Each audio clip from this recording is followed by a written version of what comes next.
It's mid-August 2021 and I'm out exploring the San Juan Mountains in southwestern Colorado in the Jeep. I am paused at the foot of a winding mountain track because the weather turned sour. I don't have any trouble driving in the rain, but I want to do camera work as I explore this mountain.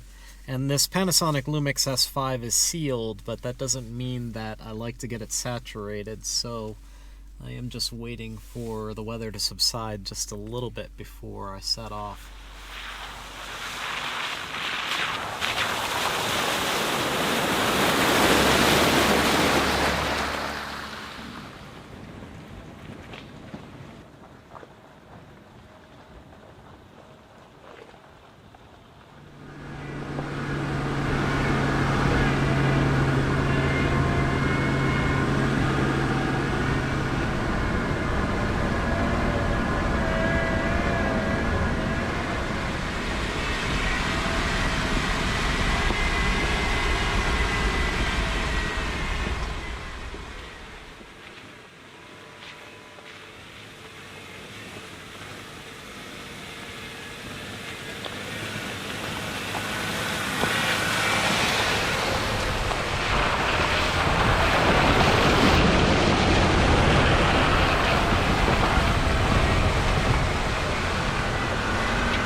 Finally, the rain and the storms relented, and the sun is peeking out a little bit from behind the clouds. I arrived at the uppermost terminus of the forest road, and it culminated at a trailhead. There's a couple dispersed campsites around. The road itself is 12 miles long and quite beautiful. It's fairly rugged with a lot of exposed rocks and some water and mud holes. If I had a little bit more daylight, and it was earlier in the day, I'd probably want to go on a hike right now. But I am going to drive back down the mountain and head to our base camp outside of Durango. This week we're seeing to a lot of errands and life maintenance in town to prepare for the events that are coming up. The Revel Rally this coming weekend and Overland Expo Mountain West the weekend after that. So I need to make sure not to break RNG, to keep RNG clean. I need to finally see to that flat repair, the slow leak I have on the passenger side rear, and I have an appointment at the Jeep dealer at 8:30 tomorrow morning to get a new key fob. When I bought the Jeep used, almost 6 years ago now, it only came with one key fob. I should have asked the dealer for extras when I took delivery, but I didn't think about it. I was just stoked to have a new Jeep. First order of business this morning was a car wash. I'm going to the Jeep dealer and then also a flat repair.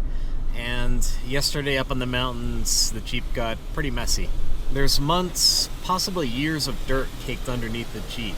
So I'm sure I didn't get everything, but at least it's somewhat presentable. To anyone who ever services RNG, I apologize in advance. And of course I stopped for coffee in Durango, and now I'm off to the dealer at 8 a.m. for a new key fob. A new key for the Jeep, according to this dealer, is $160 plus another $60 to program it. And to think I was thinking about getting more than one extra. They need your driver's license, registration, paperwork to prove that you are you and that you own the vehicle, and then they need to pull the vehicle into the shop for a short time to program the key fob or something for the anti-theft stuff. So that's why it's just a little bit more involved than walking up to the parts counter, giving them your VIN number, and ordering a new key. I just finished up at Peerless Tire in Durango, Colorado, and the guys promptly got RNG in, did a tire rotation and a flat repair. The tire rotation was much needed. I'm sure that is well past due. I don't know how long. But they got it all fixed up and sent me on my way, and I feel really good about the work. The guys had a steady stream of flat repairs before I got there, and anyone who gets that much business and does it on a regular basis is probably going to do a good job.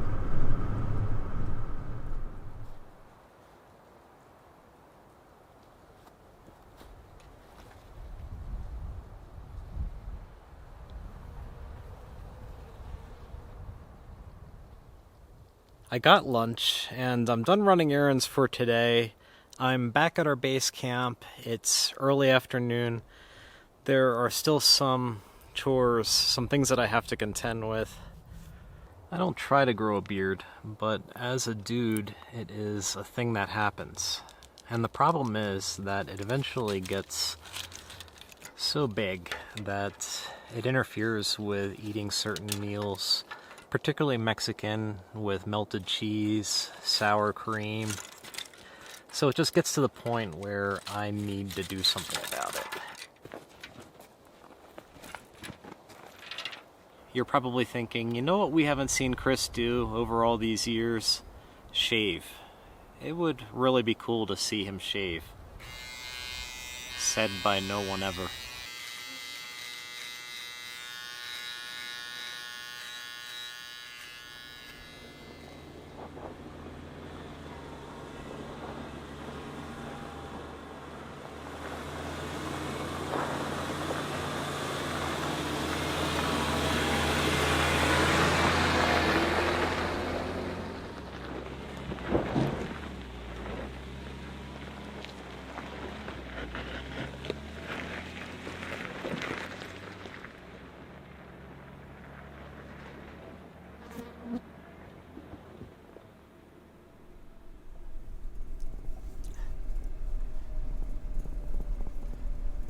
We went to the Revel Rally at Purgatory Resort in Durango, Colorado. The event was unlike anything I previously attended. Well, that's not entirely true. It was much like any vehicle enthusiast rally. But not only was this one exclusively van-based, it was based on a very specific type of RV, the Winnebago Revel. Since the Revel is a four-wheel drive platform, the event did have a bias toward four-wheel drive adventure, but it's the first real taste that I've had in person of the Revel community. And I have to say that the folks we met were all wonderful. They were all friendly, they had curious, wandering spirits, and seemed to enjoy travel and adventure. At no point during the event did I hear people refer to their Revel adventures as overlanding. But in my opinion, that is exactly what they are. People with a penchant for exploration and the will to seek out beautiful places off the beaten path. It's because of you, the owners, supporting it and coming out. This is a labor of love for us. Yes, it's become a business. It's a fun little business, but this is actually just something I enjoy doing. I enjoy putting it together. I appreciate everybody that made it this year. Thank you all. Give yourselves a round of applause. Thank you. Like most other enthusiast rallies, there was no shortage of aftermarket, innovative ideas, and do-it-yourself modifications. It was a fantastic source of inspiration and ideas for how we might outfit and modify our van.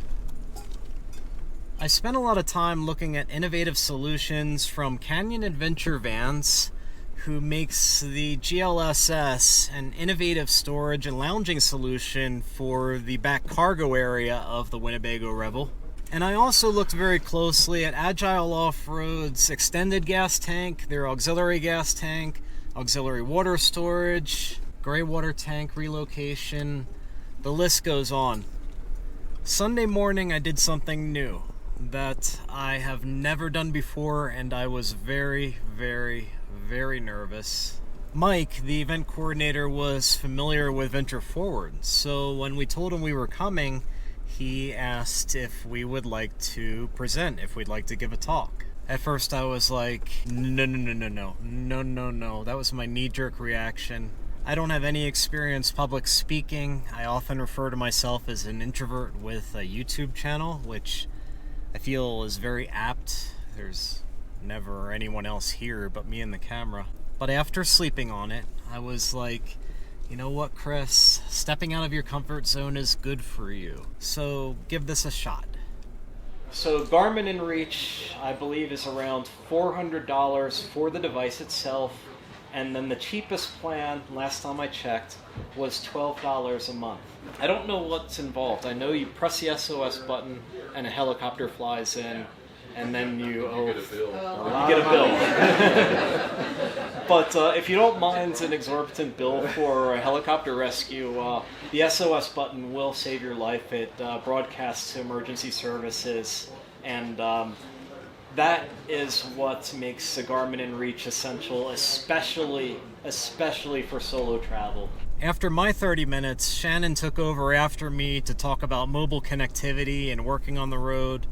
And of course, being the professional that she is, she had a PowerPoint presentation. I didn't have that, I just had caffeine.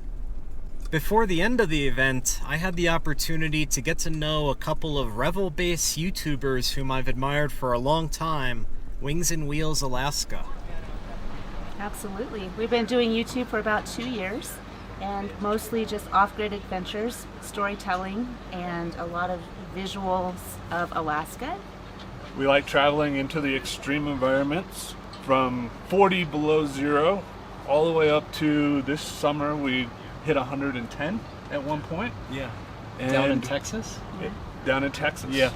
So we've been on the road this time since March down in the lower 48, and we're getting ready to head back up to Alaska to continue our adventures up there. Also, Jim is a phenomenal cook in the Instant Pot. We have some chili cooking right now, some bison chili really? cooking in it right now. Do you have you any guys extra? want lunch? Yes. Absolutely. We have chili to share. This is a 2019 Winnebago Revel. We absolutely love it. We've done a bunch of modifications to this to make our adventures taking it to another level, essentially. Yeah. Is we do have a Van Compass suspension, and that's an adjustable suspension for off-roading or on highway, so we can change how smooth the ride is depending on where we're at. Take care. Thank you. We also changed our tires when we changed the suspension, so we have 285 70/17s on here. Oh, this is nice. Here in the back of the van, you'll see we have the typical Revel thing where we can lift our bed up and down. Yeah. But that gives us a workspace back here. This is the GLSS. With the lagoon table. With the lagoon table, we have sliding doors. Adventure Vans. How do you keep it so tidy? So we did change out our bumpers as well. We went with the backwoods system, and these are rigid lighting. The backwoods ladder was another thing that we really fell in love with as soon as we saw it, and as soon as we could order, we did.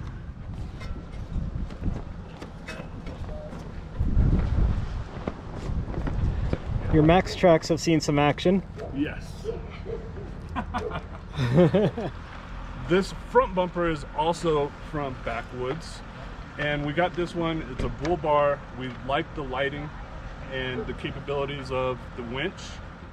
So we contacted Aaron from Roam Rig, and He replaces the AGM batteries with a pair of lithiums? 6 lithium batteries. 6 lithium batteries. Yes. So you have all the electricity. So we went with a stage 3 Roam Rig system. We were able to, or we are able to run the AC for about 8 hours, which is wonderful for Ember on a hot day. Yeah. And we don't even think about power anymore. That is so nice. That is a lot of ideas for our own Revel. Thank you, Jim, Cynthia, and Ember. And it was great to meet you in person finally. Good luck on your travels. It was so nice to meet you, and hopefully when you come up to Alaska, we'll get into some adventure together. That sounds great. It's on. Right now, it's late Monday afternoon, the day after the 2021 Revel Van Rally, where we had an exceptional time. And I am near Buena Vista, Colorado, in San Isabel National Forest, exploring some primitive forest roads.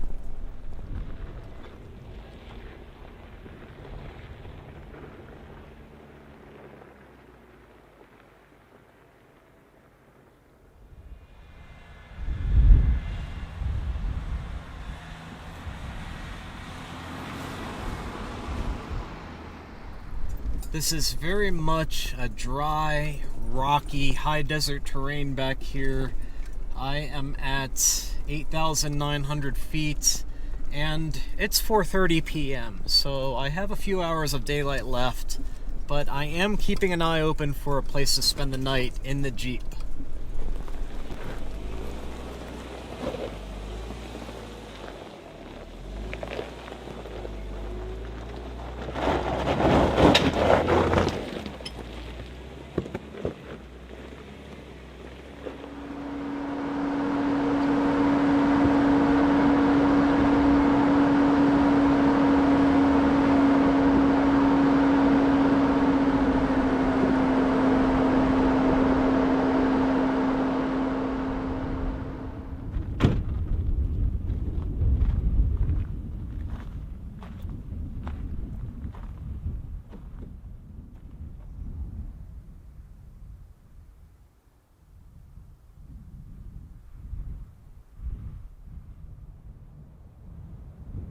Amazing mountaintop campsite at 9,600 feet with an excellent view of the range to the west. I would be tempted to spend the night here because the view is amazing. But as you can tell, the wind is up and we are very exposed up here. So, despite the view, I'm going to get back in the Jeep and head back down the mountain. It is 5:50 p.m., so we probably have about an hour and a half left of decent daylight. I'm going to use it and keep exploring.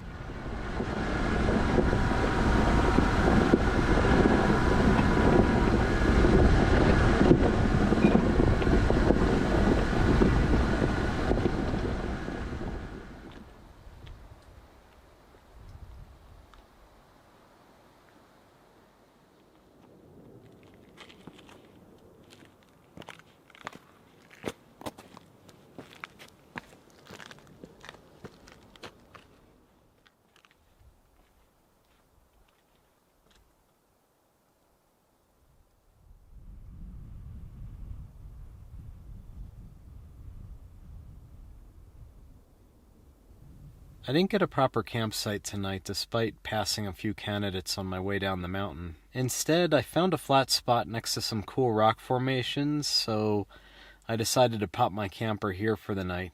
As soon as the Revel Rally was over yesterday afternoon, we drove RNG and Rev 4 hours to one of our favorite campsites in Leadville. Since we're making our way up to Overland Expo in Loveland by the end of the week, that's why we opted to stop in Leadville first, because it was a good halfway point, break up the drive a little bit, and go the rest of the way to Loveland on Thursday.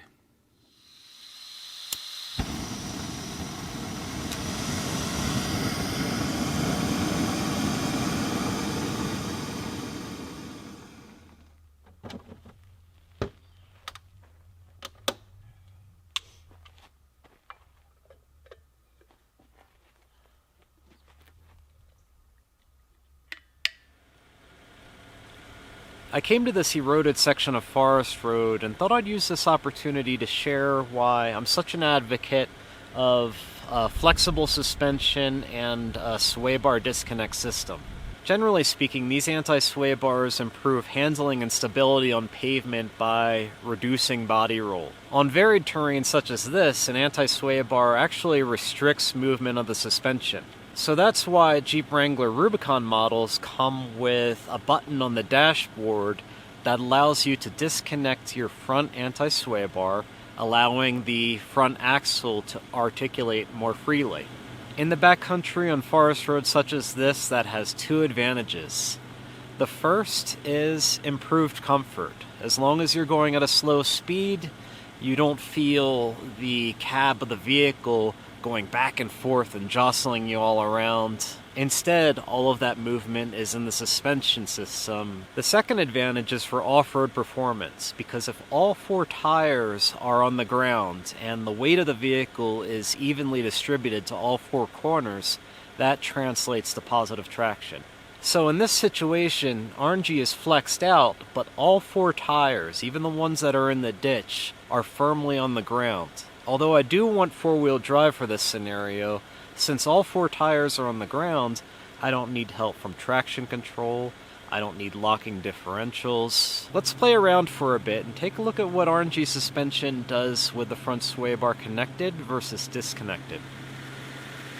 This is RNG with the front sway bar connected. And as you can see, we lifted a tire off the ground driving through this washout. This can possibly translate to loss of traction, although I still think we'll be able to drive through because the rear axle is firmly on the ground.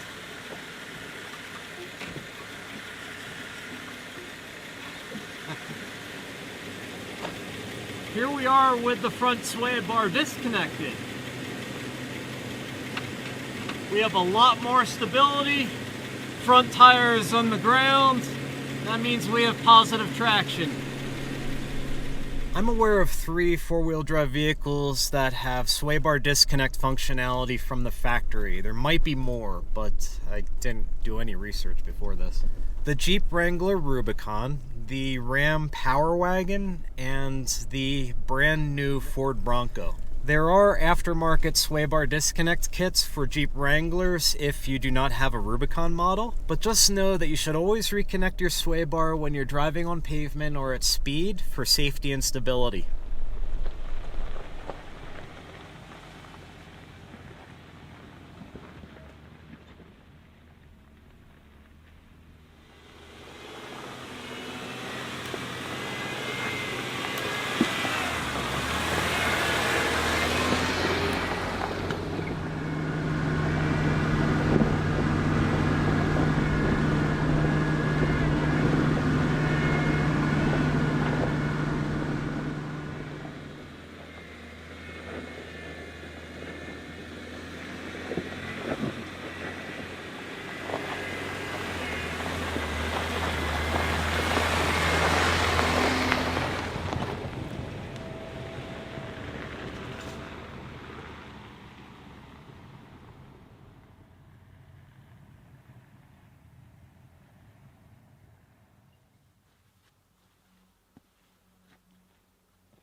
Wow, it is idyllic back here. There aren't any tracks for motorized vehicles, but this is an exceptional valley to set up a ground tent for a few nights and just enjoy some amazing scenery. Rock formations and aspen trees all over the place. And it's late August, so very soon now, these aspens that you see behind me are going to garnish this entire valley with streaks of gold. It's going to be beautiful. That track was just over 4 miles long, and indeed it was a lot of fun. It wound its way up and down hills, over rocks, and across a varied landscape. I turned onto a well-groomed forest road, and I think things mellow out from here. So I'm going to head back to pavement, air up, and then work my way back to base camp.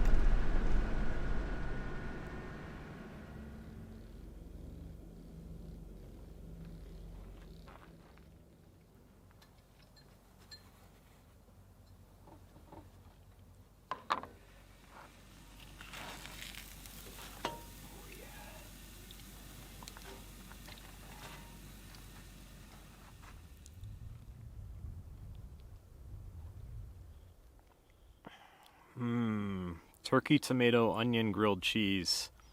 Delicious. This isn't the real sandwich. I ate that off camera, so it's just bread and cheese that I'm using as a prop. It's Tuesday, early afternoon. I'm back at base camp a little bit after midday. I need to get started on editing this video, so I'm going to call that a wrap for the week. Many thanks to Mike and the gang at the Revel Club for hosting an extraordinary 2021 Revel Van Rally. Like I mentioned earlier, we had a great time and I'm already looking forward to next year. This coming weekend is the 2021 Mountain West Overland Expo, and the Jeep and myself will be in the event at the OK Four-Wheel Drive booth. To those of you who are attending the event, please don't hesitate to stop by. It would be a pleasure to meet you. If I'm not at the Jeep, I'm probably wandering around the show myself, so feel free to pull me aside if you see me. Shortly after the Overland Expo, I'm going to be giving RNG a breather for 2 or 3 weeks, and I'm going to be borrowing a completely different vehicle to take out into the field during that time. A type of vehicle that I really haven't had any previous field experience with, so I'm excited for that too. As usual, I hope you all enjoyed this week's episode. Thanks for following along, and I will catch up with you again next week.